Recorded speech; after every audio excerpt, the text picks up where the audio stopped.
नमस्कार क्रिकेट प्रेमींनो, मित्रमैत्रिणींनो, कसे आहात तुम्ही सगळे? भारत भ्रमण करून अखेर परत मी मुंबईला परत आलेलो आहे. पहिला सामना मुंबईत झालेला होता अमेरिकेविरुद्ध आणि आता उपांत्य सामना हा सुद्धा मुंबईत असणार आहे. तो दुसरा उपांत्य सामना आहे. पहिला उपांत्य सामना हा कलकत्त्यात होणार आहे, सिटी ऑफ जॉय मध्ये, आणि तो दक्षिण आफ्रिका विरुद्ध न्यूझीलंड. खूप जणांचं म्हणणं हे सुद्धा आहे, ही फायनलच्या अगोदरची फायनल आहे का? त्याचं कारण दक्षिण आफ्रिका तर तुफान लयीत खेळतोय आणि एक सामन्याचा जर का अपवाद सोडला, जो गेला सामना होता त्या सामन्याचा जर का अपवाद सोडला, तर मला वाटतं न्यूझीलंडने सुद्धा उत्तम खेळ केलेला आहे. त्यामुळे भारत विरुद्ध इंग्लंड या सामन्याचं जे काही प्रिव्ह्यू आहे तो मी नंतर सादर करणार आहे. पहिल्यांदा 4 तारखेला जो सामना आहे त्याचा प्रिव्ह्यू करायला विक्रम साठे आमच्या सोबत आहे. काय अजून पाहिजे? बघा, मुंबईत आले की ही मजा असते. मित्रा, आपण विचार करतोय भारताच्या सामन्याचा, आहे महत्वाचा सामना आहे. पहिला उपांत्य सामना सुद्धा दणका आहे रे एकदम. ऍब्सोल्युटली. आणि ईडन गार्डन्सला येतो, एवढं लक्षात घ्या. महत्वाचं म्हणजे आपण जेव्हा सुनंदन, तू आणि मी कलकत्त्याला जातो तेव्हा आपण काय चेस करतो? रसगुल्ला किंवा खीर मिष्टी खातो. दोई. तर कोलकाता चेझिंगचं ग्राउंड आहे. त्यामुळे जो टॉस जिंकेल तो चेस करायचा प्रयत्न करेल असं मला वाटतं. हो, कारण परवाच्या मॅच मधनं तेच उघडपणे दिसलेलं आहे. बॅटिंगला दोन्ही वेळेला चांगलं आहे. सेकंड बॅटिंगला थोडासा बॉल अजून बॅटवरती येतो. आउटफील्डला थोडंसं फिल्डिंग करताना वेस्ट इंडिजची सुद्धा थोडीशी गडबड झाली. पाय घसरत होता, बॉल ओला होत होता. या गोष्टी काही बदलणार नाहीये. त्यामुळे हा म्हणतो त्याच्यात तथ्य आहे. पण या वेळेला दक्षिण आफ्रिका काय फॅन्टास्टिक क्रिकेट खेळतं रे T20. ऍब्सोल्युटली. आणि म्हणून मला असं वाटतं की न्यूझीलंडला जर का थोडाफार चान्स असेल, म्हणजे मी 60-40 असं म्हणूया.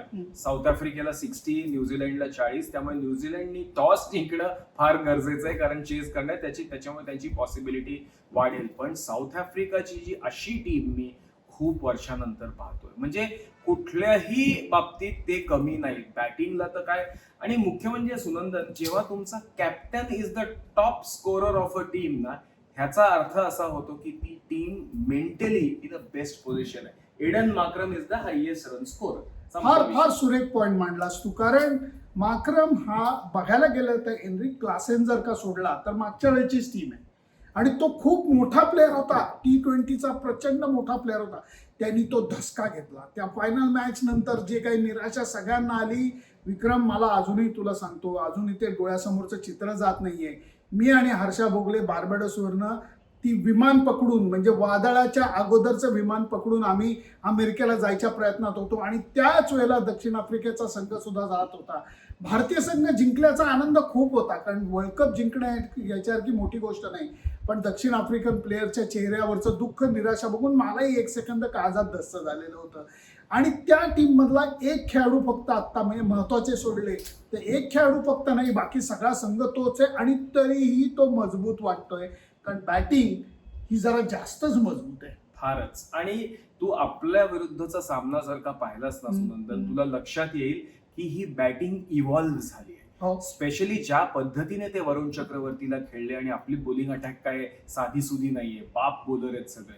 पण जसं आपण सकाळी बोलवतो सुनंदन, ज्या हिशोबाने डेव्हिड मिलर मागे जाऊन कट शॉट मारत होता, पुल मारत होता, आणि तो ब्रेव्हिस तर वेडा आहे, तो पाय बाहेर टाकून मारणारा प्लेअर आहे. क्विंटन डिकॉक काय करेल? क्विंटन डिकॉकचं परवाचं स्टेटमेंट मला आवडलं की मला मागचं काहीही विचारू नका. कोणीतरी त्याला म्हणलं की अरे तुम्ही भारताविरुद्ध हारलं, कुठली मॅच काय मला नाही माहिती, उद्याच्या मॅच बद्दल बोला. त्यामुळे त्याचा माइंडसेट चांगला आहे आणि ट्रिस्टन स्टब स्पिनर्सच्या अगेन्स्ट चांगला खेळतो. त्यामुळे मला असं वाटतं साऊथ आफ्रिकाची बॅटिंग आहे ही पॉवर ब्रेव्हिस, तेच म्हटलं, पाय बाहेर टाकून म्हणजे डिव्हिलियर्स इन मेकिंग आहे तो.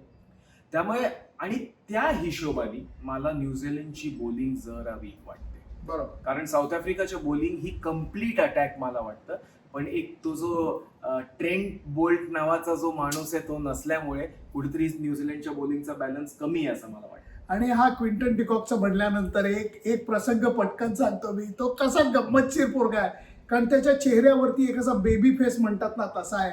त्याचा पदार्पणाचा काय अगदी पहिला दुसरा सामना होता आणि दक्षिण आफ्रिका विरुद्ध भारताचा सामना होता आणि त्या वन डे मॅच मध्ये काहीतरी त्याचा कॅप्टन ग्रॅम स्मिथ हा काहीतरी शतकाच्या जवळ होता आणि तो शतकाच्या जवळ असताना हा काहीतरी 50-60 का 70 वरती असताना जे काही महाराज सुटला आणि त्यांनी मॅच संपवून टाकली आणि हा काहीतरी 90-92 वरती नॉट आऊट राहिला. आणि त्याला पत्रकार परिषदेमध्ये मी प्रश्न विचारला की अरे म्हटलं तुझ्या कॅप्टनला तू सेंचुरी करून दिली नाही, तू आपला महाराज सुटला, मॅच संपवली. माझ्याकडे बघून शांतपणे तो म्हणाला त्याची संघातली जागा पक्की आहे, मी इथं पाय रोवायला प्रयत्न करतोय, त्याच्या रन्सचं मला महत्व नाही, मला माझ्या रन्सकडे बघायला पाहिजे. हे तो सिरियसली बोलला आणि ग्रॅम स्मिथ डोक्याला हात लावून हसत सुटलेला होता. कारण क्विंटन डिकॉक हा असा प्लेअर आहे, भारतात खेळायचा अति प्रचंड मोठा अनुभव त्याकडे, अति प्रचंड. IPL हे बरेच वर्ष खेळतायत आणि तो ग्राउंड स्ट्रोक्स आणि हवेतनं मारणारे फटके दोन्हीही लिलया मारतो. स्पिनरलाही तो तेवढा चांगला खेळतो. आणि नंतर जसं तू म्हणालास की ब्रॅव्हिस आहे, क्रिस्टन स्टब्स आहे, मिलर आहे, हे सगळीच एकदम पॉवर पॅक बॅटिंग आहे. आणि त्याच्यातनं तो बॉश नावाचा एक अष्टपैलू खेळाडू आलाय, तो आहेच. त्यामुळे न्यूझीलंड बॉलिंग बद्दल सुनंदन तुला काय वाटतं मला माहिती नाही, पण माक्रम खेळत असताना आणि हा क्विनी डिकॉक खेळत असताना पॉवर प्ले मध्ये सँटनरला आणावं का, हा प्रश्न पडतो. कारण जर का तू लेफ्ट आर्म स्पिनर आणला आणि सँटनर सारखा तर माझा आवडता बॉलर आहे, तो आउटस्टँडिंग बॉलर आहे. आणि माक्रमला जर का तुम्ही अगेन्स्ट म्हणजे राईट हँडर जो बाहेर जातो बॉल ह्याच्यामध्ये ट्रॅप करायचा प्रयत्न केला, पण आपण बघतो सँटनर बॉलिंग करत असताना मधले ओव्हर फार महत्वाचे आहे. त्यामुळे तुला काय वाटतं की क्विंटन डिकॉकला तुम्ही पायात टाकलं तर छकडी संपलं. त्यामुळे तुम्हाला बॉलर पाहिजे जो त्याच्याकडनं बॉल बाहेर घेऊन जाईल, तर काय स्ट्रॅटेजी असेल तुला असं वाटतं न्यूझीलंड बॉलिंग? पहिली महत्वाची गोष्ट म्हणजे ओव्हर शेवटच्या पहिल्या 6 शेवटच्या 6 कोणी टाकायच्या हे कॅल्क्युलेट करताना चूक करून चालणार नाही.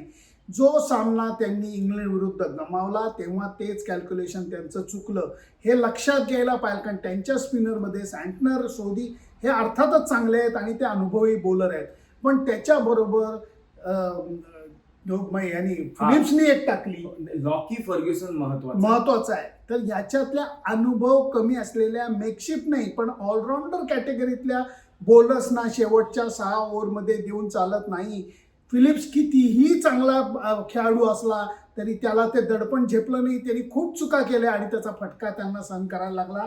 त्यामुळे हा जे म्हणतो थांबवण्यापेक्षा आऊट काढण्यासाठी काहीतरी करायला लागेल. आणि म्हणूनच मला असं वाटतं लॉकी फर्ग्युसनला सुरुवातीला जर का राऊंड द विकेट, ती जी लाईन असते बघ, ती राऊंड द विकेट करून बॉल असा किंवा आणि त्याचे स्लोअर वन्स हे जर का करता आलं त्यांना व्यवस्थित, ईश सोडी खेळेल का नाही मला माहिती नाही. स्पिनर्स तर मला सँटनर आणि हे करतील आपलं. प्राचीन रवींद्रनी चांगला दाखवलेलं आहे बॉलिंग टाकताना. मॅट हेनरीचा काय बॉल स्पीड असेल त्याच्यावर अवलंबून आहे, पण ईडन गार्डन्सच्या विकेटवर पण माझ्या जरा माझं कन्फ्युजन होतंय. बहुतेक यांच्यातला एक कुणीतरी बॉलर घरी त्याच्या पहिल्या मुलाच्या डिलिव्हरीसाठी गेलाय. मॅट हेनरी बहुतेक गेलेला आहे माझ्या मते. आपण ते चेक करूया, तुम्हाला माहिती असलं तर तुम्ही ते सांगा. पण याच्यातला एक महत्वाचा फास्ट बॉलर हा घरी त्यांच्या पहिल्या बाळाच्या जन्मासाठी म्हणून घरी गेलेला आहे. महत्वाची गोष्ट काय आहे की हे दडपण स्वीकारून हे दक्षिण आफ्रिकेचा जो जगरनॉट आहे तो थांबवण्यासाठी एक असा प्रयत्न करा. कारण आपण दक्षिण आफ्रिकेच्या बॉलिंगकडे सुद्धा थोडंसं येऊया. कारण लुंगी एनगिडीनी या चेन्नई सुपर किंग्ज नावाच्या एका विद्यापीठामध्ये जरा जास्त शिक्षण घेतलं असं मला वाटतंय. अगदी बरोबर. आणि शिक्षण कसं घेतलं सुनंदन की तो CSK कडनं जास्त खेळलेला नाहीये, पण त्यांनी परवा सांगितलं की तो खेळत नसताना बाहेरनं त्यानं ड्वेन ब्रावो बरोबर खूप प्रॅक्टिस केली आणि ते स्लोअर वन्स डेव्हलप केले. म्हणजे परवा संजू सॅमसन हेच म्हणाला, बाहेर बसून रडू नका. बाहेर बसून संजू सॅमसननी विराट आणि रोहितची बॅटिंग पाहिली आणि आपली बॅटिंग सुधारली, पेशन्स ठेवला. तसंच लुंगी एनगिडीनी ते स्लोअर वन्स डेव्हलप केले आणि आपल्या विरुद्ध त्यांनी हवा केली. महत्वाचं म्हणजे त्यांनी एका स्टेटमेंटमध्ये सांगितलंय की एका वेळी जेव्हा सूर्याला मी बॉलिंग टाकत होतो तेव्हा मला असं वाटलं की मी हिरो बनावं आणि त्याची विकेट काढावी, पण मला एकदम लक्षात आलं की जर का तुम्ही अति अग्रेसिव्ह व्हायचा प्रयत्न करणार तर तो तडी लावू शकतो. त्यामुळे त्यांनी स्लोअर वन्स वापरले आणि भारताला प्रॉब्लेम निर्माण केले. त्यामुळे एनगिडी, रबाडा, कॉर्बिन बॉश चांगली टाकतोय, केशव महाराज, त्यामुळे त्या साऊथ आफ्रिकेची बॉलिंग पण फार डेंजरस आहे असं मला वाटतं. आणि स्वतः मार्कर तो सुद्धा चांगली टाकतोय. म्हणून म्हटलं की परिपूर्ण टीम आहे. बॅटिंग मध्ये जर का बोलायचं झालं न्यूझीलंडच्या बॅटिंग मध्ये तर फायर पॉवर जी आहे ती सगळी वरती आहे. कारण तळामध्ये एकदम काय म्हणतात त्याला, त्यांच्याकडे तेवढी फायर पॉवर खाली दिसत नाहीये. त्यामुळे त्याला ते कसं कॅटर करतायत. वरच्या बॅट्समननी जर का राचिन रवींद्र आणि या सगळ्यांनी वरती रन्स केल्या प्रश्नच मिटेल. कारण जर का याच्यामध्ये ग्लेन फिलिप्सच्या बॅटीमध्ये बॉल लागायला लागले तर त्या आउटफिल्डवरती आणि त्या मानाने त्या छोट्या बाउंड्री लाईनवरती जे काही तो धुमाकूळ घालू शकतो. पण ह्या सगळ्या जरतरच्या गोष्टी आहेत आणि ह्याच्यामध्ये सगळ्यांचं आता एक पालुपत झालेलं आहे की बॅट्समनला वेगच देऊ नका, शॉट मारायला वेग देऊ नका. कारण बॅट स्विंग थांबवून ऍडजस्ट करून मारणं हे करायला लागलं तर बॅट्समनना अडचण येते. झोपाळ्यासारखा स्विंग आला तर बॉल बाहेर जातो हे आपण बघितलेलं आहे. आणि याच्यामध्ये संजू सॅमसनकडनं सुद्धा हे लोक खूप शिकलेले असणार. अगदी बरोबर. पण तू हे पाहिलंस का न्यूझीलंडची स्ट्रेंथ त्यांची ओपनिंग पार्टनर होय होय सीफर्ट आणि ॲलन. हो हो. आता तू जे जसं म्हणतोय तसं सीफर्ट आणि ॲलनला बॉल हळू टाकायला लागणार. त्यामुळे बॉलिंग कोण टाकणार? कारण एंगिडी ओपन करणार का? कारण हे दोघं जर का गेले पुढे तर मग खाली बॅटिंग एकदम मोठी वाटायला लागते. सचिन रवींद्र, तुमचा Daryl Mitchell dangerous, mark Chapman आणि मिचेल सँटनर सुद्धा तड्यात येतोय. फक्त काय आहे की जर का पहिल्या त्या 2 विकेट्स घेतल्या, जर का रबाडा आणि एंगिडीनी काढल्या आणि मग त्यांनी तो महाराज बिराज येऊन हे केलं तर गडबड होऊ शकते. बाय द वे, आपण साऊथ आफ्रिकाचा एक मोठा प्लेअर विसरलो, डेव्हिड मिलरचं काय? अरे दांडगट आहे बाबा तो, दांडगट. त्याला सुद्धा भारतात खेळायचा प्रचंड अनुभव आहे. मगाशी आपण त्याचा ओदरचा उल्लेख केला, पण त्याला बाजूला सरकून चालणार नाही. भारताला त्यांनी तर दणका दिला. सुरुवातीला आपण विकेट काढलेल्या होत्या, त्या दडपणाखाली सुद्धा मिलरनी फॅन्टॅस्टिक बॅटिंग केलेली होती. आणि यांच्याकडे सुद्धा म्हणजे दक्षिण आफ्रिकेकडे सुद्धा लेफ्ट हँडर राईट हँडरचं कडक कॉम्बिनेशन आहे, त्याचाही फरक पडतो. आणि हे जे तू सुरुवातीचं म्हणलास की सीफर्ट आणि ॲलनचं हे सुद्धा कॉम्बिनेशन डेंजरस आहे. त्यामुळे पहिल्या 6 ओव्हर शेवटच्या 6 ओव्हर याचा सगळा हा खेळ फार मजेदार ठरतो. आणि खेळाडू म्हणतात मधल्या ओव्हर्समध्ये म्हणजे 6 ते 14 मध्ये जे कोण चांगलं करतील ते जिंकतात. आपली बघण्याची दृष्टी काय असते, खेळाडूंची बघण्याची दृष्टी काय असते, ही कमाल असते. परत मला जे कळलेलं आहे तुझ्या मित्राकडनं म्हणजे सौरव गांगुलीकडनं ही विकेट टकाटक असणार आहे. आता दोन्ही सेमीफायनल फायनल विकेटच्या बाबतीत काही होणार नाही. ऊन मस्त बाहेर आलेलं आहे, हवेतलं मॉइश्चर निघून गेलेलं आहे. विकेटमध्ये मॉइश्चर हे ठेवणार नाही, टकाटक बॅटिंगचं विकेट करतील. आणि भारताचा सामना नसला तरी 70,000 हळूवार आवाजात बोलणारे बंगाली मॅच बघायला येणार आहे. तुला मी एक प्रश्न विचारला, बॉलिंग बॅटिंग सोडून तू अजून काय बघणार या मॅच मध्ये? फिल्डिंग रे बाबा. ग्लेन फिलिप आणि साऊथ आफ्रिकन फिल्डिंग आणि न्यूझीलंड फिल्डिंग बॅटिंग बॉलिंग नाही बघितली तरी माणसं इकडून तिकडे उड्या मारताना जिम्नॅस्टिक्स बघायला नक्की मिळेल. अरे ग्लेन फिलिप्सच्या बाबतीत मी एकमेव खेळाडू पाहिला. हे बघ, सचिन तेंडुलकर, अजिंक्य राणे, काही प्रमाणात अजित आगरकर दोन्ही हातांनी शॉर्ट डिस्टन्सला बॉल टाकू शकतात, थ्रो करू शकतात. हे आपल्याला सगळ्यांना माहिती आहे, तुम्ही बघितलेलं असेल. ग्लेन फिलिप्स हा सुद्धा तसा आहे. त्याला इंग्रजीत काय म्हणतात तुम्हाला शुद्ध मराठीत? मराठीत त्याला डेक्स्ट्रस म्हणतात. पण मित्रा, मी त्याची फिल्डिंग ही प्रॅक्टिसमध्ये दुबईला पाहिलेली होती. विक्रम, बाउंड्री लाईनवरनं सुद्धा दोन्ही हातांनी तेवढ्या जोरात हा थ्रो करू शकतो. म्हणजे लेले तुमच्यापेक्षा कोणीतरी चांगला फिल्डर आहे. बाप रे बाप, बाप आहे तो, बाप आहे, खरोखर बाप फिल्डर आहे. आणि त्याच्याबरोबर तो पॉइंटला खास करून त्या भागात उभा राहून तो जो झेल पकडतो त्याला पंख लावल्यासारखं मला वाटतं. खरोखर कमाल. म्हणून तेही बघणं एक खूप मजेची गोष्ट असणार आहे. त्याच्या आजूबाजूला जर का बॉल गेला तर तो हवेतनं कसा त्याला पकडून आणतो हे बघणाऱ्यांना कळत नाही. सगळे कॉमेंटेटर फक्त ओरडत सुटतात. त्यामुळे मित्रा, आपलं लक्ष भारताच्या सामन्याकडे आहे, पण प्रत्यक्षात पहिला सामना काही कमी रंगतदार नाहीये. ॲज अ क्रिकेट लव्हर दोन्ही सामने टॉप क्लास आहे. त्यामुळे साऊथ आफ्रिका न्यूझीलंड, आणि by the way south आफ्रिकाची fielding, हे स्टब्स बिब्स जे काय उड्या वेड्या टाकतात, त्यामुळे कम्प्लीट मॅच बघायची झाली ना तर साऊथ आफ्रिका न्यूझीलंड ही नक्की बघायला मिळेल. तरीही मला वाटतं साऊथ आफ्रिका 60 आणि न्यूझीलंड 40. याच्यामुळे माझं याचं काही जास्त पटत नाही. जास्त काय आमची मनं जुळत नाहीत, मतं तर अजिबातच जुळत नाही. या बाबतीत मी जरा तुझ्या पण आपलं आवडतं गाव कुठलं? Queens town.